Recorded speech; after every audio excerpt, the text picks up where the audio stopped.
हरे कृष्ण हरे कृष्ण।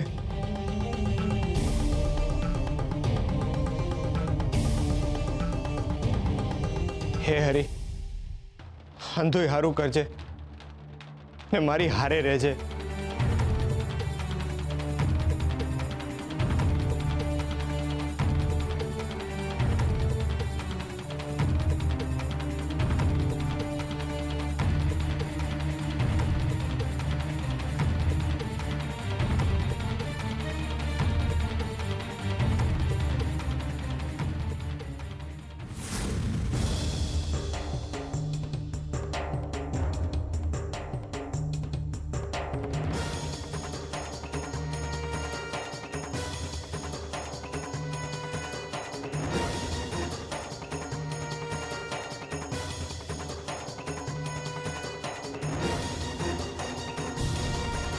શું થયું?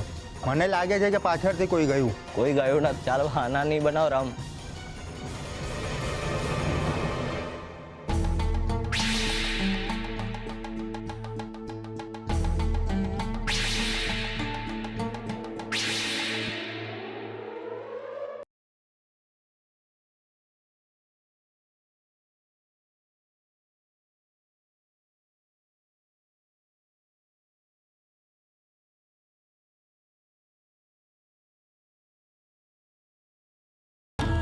हरे कृष्ण।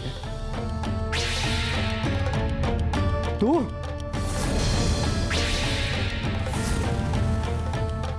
તમે કેમ ડરી ગયા महाराज? હું તો ફક્ત હરે કૃષ્ણ બોલ્યો ને.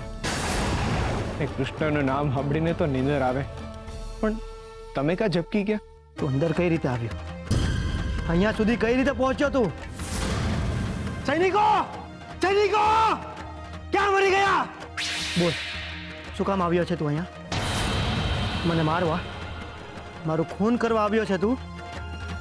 તને શું લાગે તું મને મારીને અહીંયાથી નીકળી શકીશ? તું મને મારે એ પહેલા હું તારું કાસળ કાઢી નાખીશ. અહીંયાથી જવું અશક્ય છે તારા માટે. હા,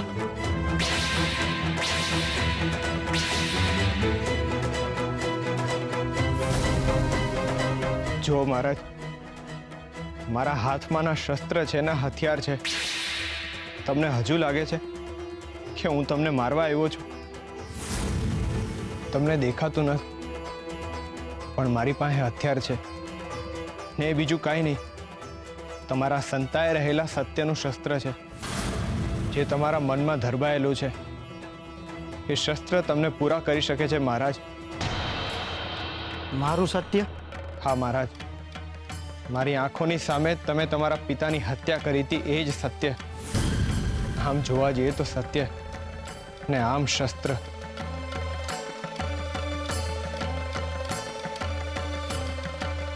જો મહારાજ, મેં ખાલી તમને સત્ય યાદ અપાયું, એમાં તો તમારા હાલ હવાલ થઈ ગયા. મને ડરાવે છે તું? તમે ડરો છો? હું તો ફક્ત ખાલી એટલું જ કહું છું કે હું એક સત્યના જોરે કોઈ પણ અવરોધ વિના તમારા સુધી પહોંચી ગયો. એવી જ રીતે મહારાજ સુરસિંહની હત્યાવાળું સત્ય પણ લોકો સુધી કોઈ પણ અવરોધ વિના પહોંચી જાય. મારે કહેવાની પણ જરૂર નહીં પડે. મહારાજ, સત્ય હંમેશા જીવંત હોય છે, ને સત્યમાં એટલું સામર્થ્ય હોય છે કે પોતાની મેળે જ લોકો સુધી પહોંચી જાય. મહારાજ, હજુ સમય છે. તમારે અસત્યની પીડા ભોગવવી પડે એ પહેલા સત્ય સ્વીકારી લ્યો ને તમારા પાપનું પ્રાયશ્ચિત કરી લો. હરી હંધુય હારું કરશે. મહારાજ, ગંગા અને એના બાળકને સ્વીકારું એ તમારી ફરજ છે. એ લોકોનો આશરો છો તમે, ને તમે જો એ નહીં સ્વીકારો, તમારા જ સત્યનું શસ્ત્ર તમને મૂળમાંથી ઉખેડી નાખશે. તારું આટલું અપમાન કર્યું છતાં પણ સુધર્યો નહીં તું? તને મારી બીક નથી? તને ખબર છે ને કે હું શું કરી શકું છું?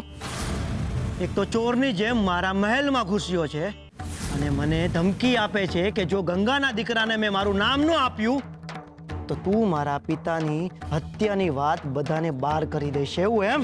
તમને ધમકી અપાડો હું કોણ? પણ મારા જ કર્મનો સિદ્ધાંત છે કે જેવું વાવશો ને એવું લડશો. હું તો તમને ચેતવવા આવ્યો છું કે પાપનું પરિણામ સજા જ હશે. ને મહારાજ, સત્ય કોઈનાથી છુપું નથી રહેતું. સત્ય જ્યારે બહાર આવશે ને ત્યારે તમારા માટે બહુ કપરી સ્થિતિ હશે. હું તો હજુય કહું છું મહારાજ, સત્યને સ્વીકારી લો ને તમારા પાપનું પ્રાયશ્ચિત કરી લો. તમારું જીવન પુણ્ય તરફ આગળ વધશે. શક્ય હોય તો મારી વાત મનમાં ઉતારજો. હરે કૃષ્ણ હરે કૃષ્ણ.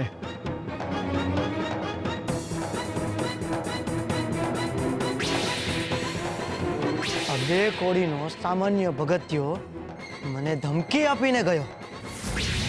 આ તો આવો ક્યારેય નહોતો.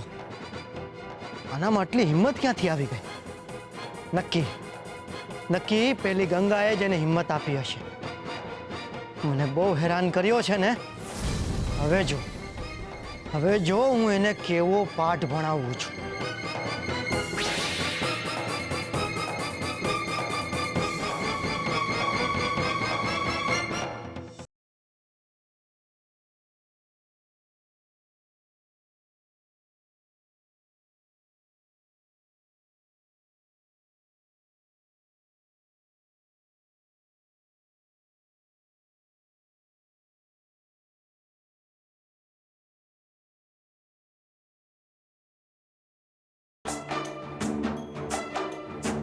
એક નિર્દોષ અને કુંવારી માનો હાથ કોણ ઝાલશે ભગત?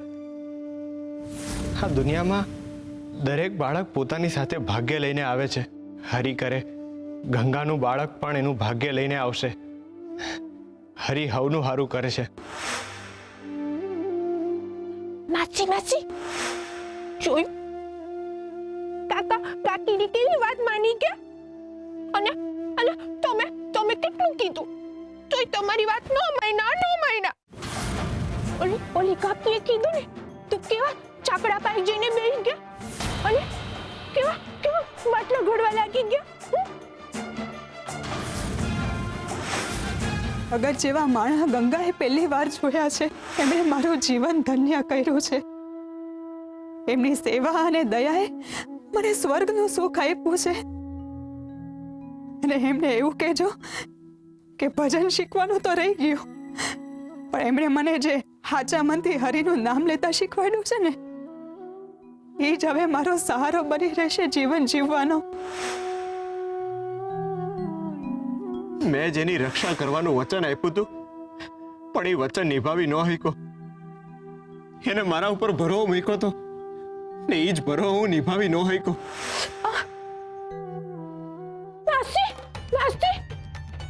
માસી ઉઠ્યું? ચક્કો લાગ્યો તમને? બહુ દુખો?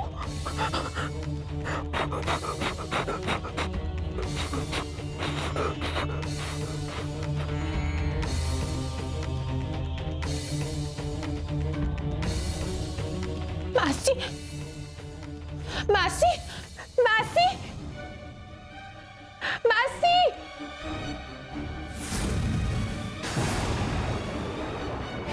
માસી ઝટકો તો બરાબર લાગ્યો ને? હજુ તો આ શરૂઆત છે. હવે તમે જુઓ આ આમલી કેટલા ચટકા ભરે છે. હવે ભોગવો આ મીઠીનો ભાર. મારા વાલા તુલસી વાવ, ખોરાને લીધે મારો વર મને છોડીને ભાગીને ગયો છે ને, તો હવે તું જો તારો વર અને તારું ઘર બધુંય કેમનું ભાંગી નાખું છું. તારા વરના કારણે મારો સંસાર બગડ્યો છે ને, તો હવે તું જો તારા સંસારના કેવા ચીથડા ઉડાવી દઉં છું.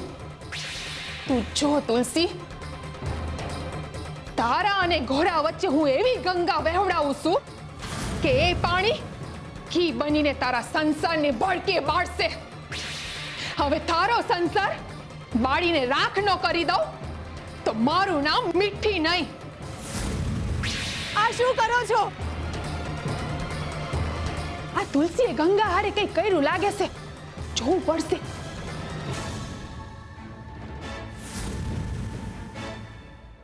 ક્યાં લઈ જાઓ છો મને? મહારાજના આદેશનું પાલન કરું છું. મને આટલી બધી તકલીફ આપ્યા પછી પણ તમારા મહારાજને શાતા નથી વળી. છોડ મને. નથી છોડી તને. ક્યાં લઈ જાઓ છો મને? મહારાજે કહ્યું છે માધવપુર ગામની સફાઈ કરવાની છે. સફાઈ? કઈ સફાઈની વાત કરો છો તમે?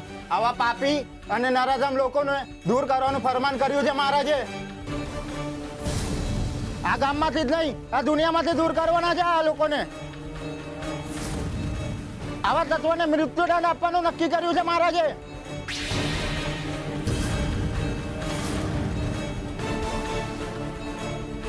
આવા નક્કામાં લોકોને ગામના કચરા સાથે બારી નાખવાના છે. આને જ નહીં, આ બંનેને આગમાં ભૂમી દેવાનો આદેશ છે મહારાજનો. હું ચાલ. નહીં, રોકાઈ જાઓ.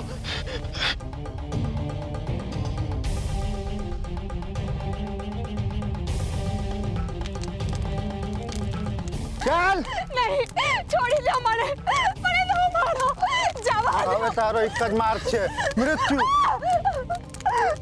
નહીં, ગંગા.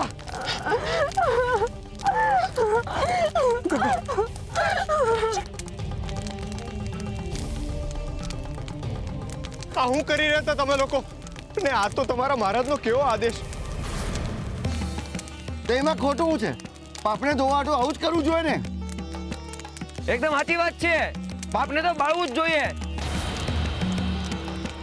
નહીં તો ઈ પાપ આખા ગામને બાળી નાખે. અમારામાંથી તો કોઈ ના કરી શક્યું, પણ મહારાજના મનમાં તો અમારી વાત જ આવી. પાપ? આને હું પાપ કર્યું છે? ને તમે લોકો જો એને પાપ ગણતા હો તો એ જ પાપને નાથવા હાટું તમે જ પાપનો ઉપયોગ કરશો.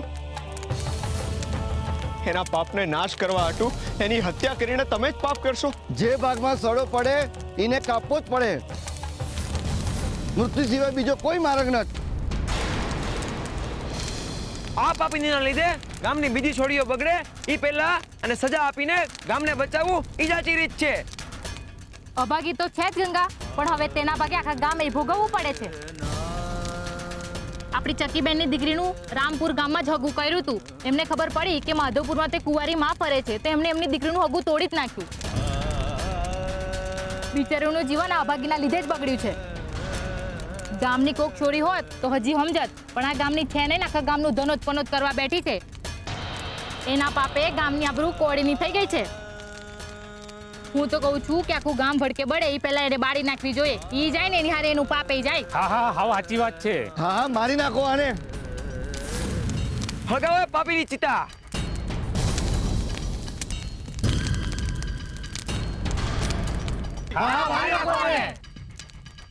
ખબરદાર! જો કોઈએ એના હાથ પર લગાડ્યો છે તો આ પાપી નથ આની હારે પાપ થયું છે. એની સજા એ ભોગવી જ રહી છે. એના પેટમાં બાળક છે. તમે લોકોએ ક્રૂરતાની હદ વટાવી છે. આની જોડે જે કંઈ પણ થયું એમાં આનો હું વાંક? મારી નાખો, મારી નાખો. અરે તમે એટલું તો વિચારો, એના પેટમાં આકાર લઈ રહેલા એ બાળકનો આમાં હું વાંક? તમે લોકોએ માણસાઈને નેવે મૂકી દીધી છે કે શું? તમારામાંથી એવા કેટલાય લોકો છે જેને જોઈને હું હરિભક્તિ કરતા શીખ્યો છું. અરે તમે તો મનમાં હરિની બીક રાખો. જ્યારે મારી માં મરી ગઈ હતી ને ત્યારે તમે જ લોકોએ મને એને શુરાને હાંચવા હતા. ને આજે એક બાળકને અને એની માને મારવા તૈયાર થઈ ગયા. અરે તમને હંધાઈને હું થઈ ગયું છે? એક બાપને ડામમાં હાટું બીજું પાપ કરવા તૈયાર થઈ ગયા તમે. અરે તમે લોકો સત્ય અને અસત્ય વચ્ચેનો ભેદ કેમ નથી પારખી રહ્યા? ના ગંગાએ હત્યા કરી છે, ના એના બાળકે. ને એના અરે જે કંઈ પણ થયું એની પીડા હજુ સુધી એ ભોગવી જ રહી છે ને. એના માથા પર ગુનાનું મુગટ પહેરાવીને તમે એને વધારે પીડા કેમ આપો છો? એનો વાંક ભલે ના રહ્યો, પણ એના બાપ વિનાના બાળકથી સમાજને કલંક તો લાગશે ને. જે બાળકના નામ પાછળ બાપનું નામ નથી હોતું એ બાળકના ભવિષ્યનું શું? એવા બાળકને જન્મ આપવા કરતા મારી નાખવું વધારે સારું. બસ તમને આ જ તકલીફ છે ને કે એના બાળકના નામ પાછળ એના બાપનું નામ નથી. ઠીક છે, જો બાળકને એના બાપના નામનો આશરો આપવાથી જો એનો જીવ બચતો હોય તો હું એ બાળકને સ્વીકારવા ને મારું નામ આપવા તૈયાર છું.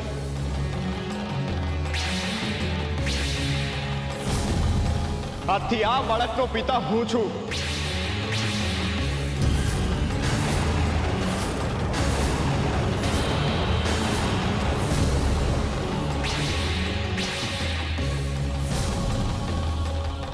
ભગત, આ હું બોલો છો તમે? આના સિવાય કોઈ મારા કઈ નથી. આ બાળકનો જીવ બચાવવા હાટુ હું એનો સ્વીકાર કરું છું.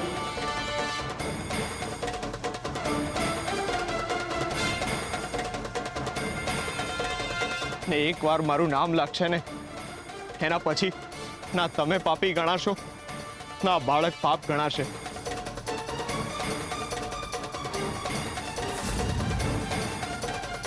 ભગત, પણ આ બાળક તમારું ના.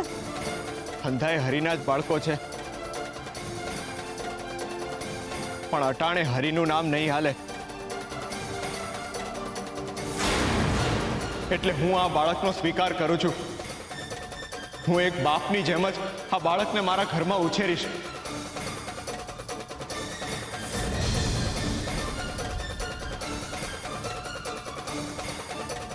જો વ્યક્તિને નામ આપવાથી એનો જીવ બચી જતો હોય, એ વ્યક્તિનું નામ એના વ્યક્તિત્વ કરતા વધારે ચડિયાતું હોય ને, તો હું હરિની સાક્ષીએ ગંગાને પણ મારું નામ આપું છું.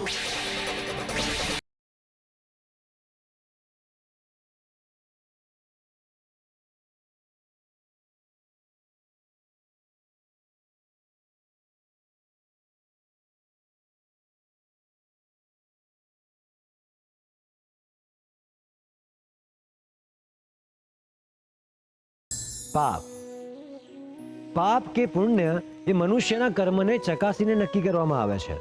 મનુષ્યએ કરેલા કર્મની પાછળનો ભાવ નક્કી કરે છે કે એને પાપ ગણવું કે પુણ્ય. ઉત્તમ પરિણામ આપતા કર્મને પણ ક્યારેક પાપમાં ગણવામાં આવે છે, તો ક્યારેક અતિશય ખરાબ પરિણામ આપતા કર્મને પણ પુણ્ય ગણવામાં આવે છે. કારણ કે પાપ અને પુણ્યની સમજ સમાજ પોતાની પુખ્તતાના આધારે નક્કી કરે છે. જો સમાજની સમજ પોકળ હોય તો આવો સમાજ કોઈ ખોટી ધારણાને આધારે કોઈ પણ સત્કર્મને પાપમાં ફેરવી દે છે, અને આવા પ્રકારની સમાજની સમજણનો ભોગ કોઈ પણ નિર્દોષ વ્યક્તિ બની શકે છે. અને એટલે જ પાપ અને પુણ્યને મૂલવતા પહેલા મનુષ્યએ કરેલા કર્મની પાછળનો ભાવ ચકાસી લેવો ખૂબ જ જરૂરી છે. જો કોઈ સમાજ દરેક કાર્ય પાછળના ભાવને સમજવા માટે સક્ષમ હોય ત્યાં કોઈ પણ નિર્દોષનો ભોગ નથી લેવાતો, અને આવો સમાજ પોતાને એક મોટું પાપ કરવામાંથી પણ ઉગારી લે છે. એ જ રીતે બાળક એ ઈશ્વરની અમૂલ્ય ભેટ છે. એનું સર્જન એ ઈશ્વરની કળાનો ઉત્તમ નમૂનો છે, અને એટલે જ ઈશ્વરના આશીર્વાદ ક્યારેય પાપ ન હોઈ શકે. હા, એનું અવતરણ કઈ રીતે થયું એ ઘટનાને પાપ કે પુણ્યમાં ખપાવી શકાય, પરંતુ સમાજમાં એ અવતરણનું અવલોકન કરવાની સમજ છે કે નહીં એ તપાસી લેવું ખૂબ જ જરૂરી છે.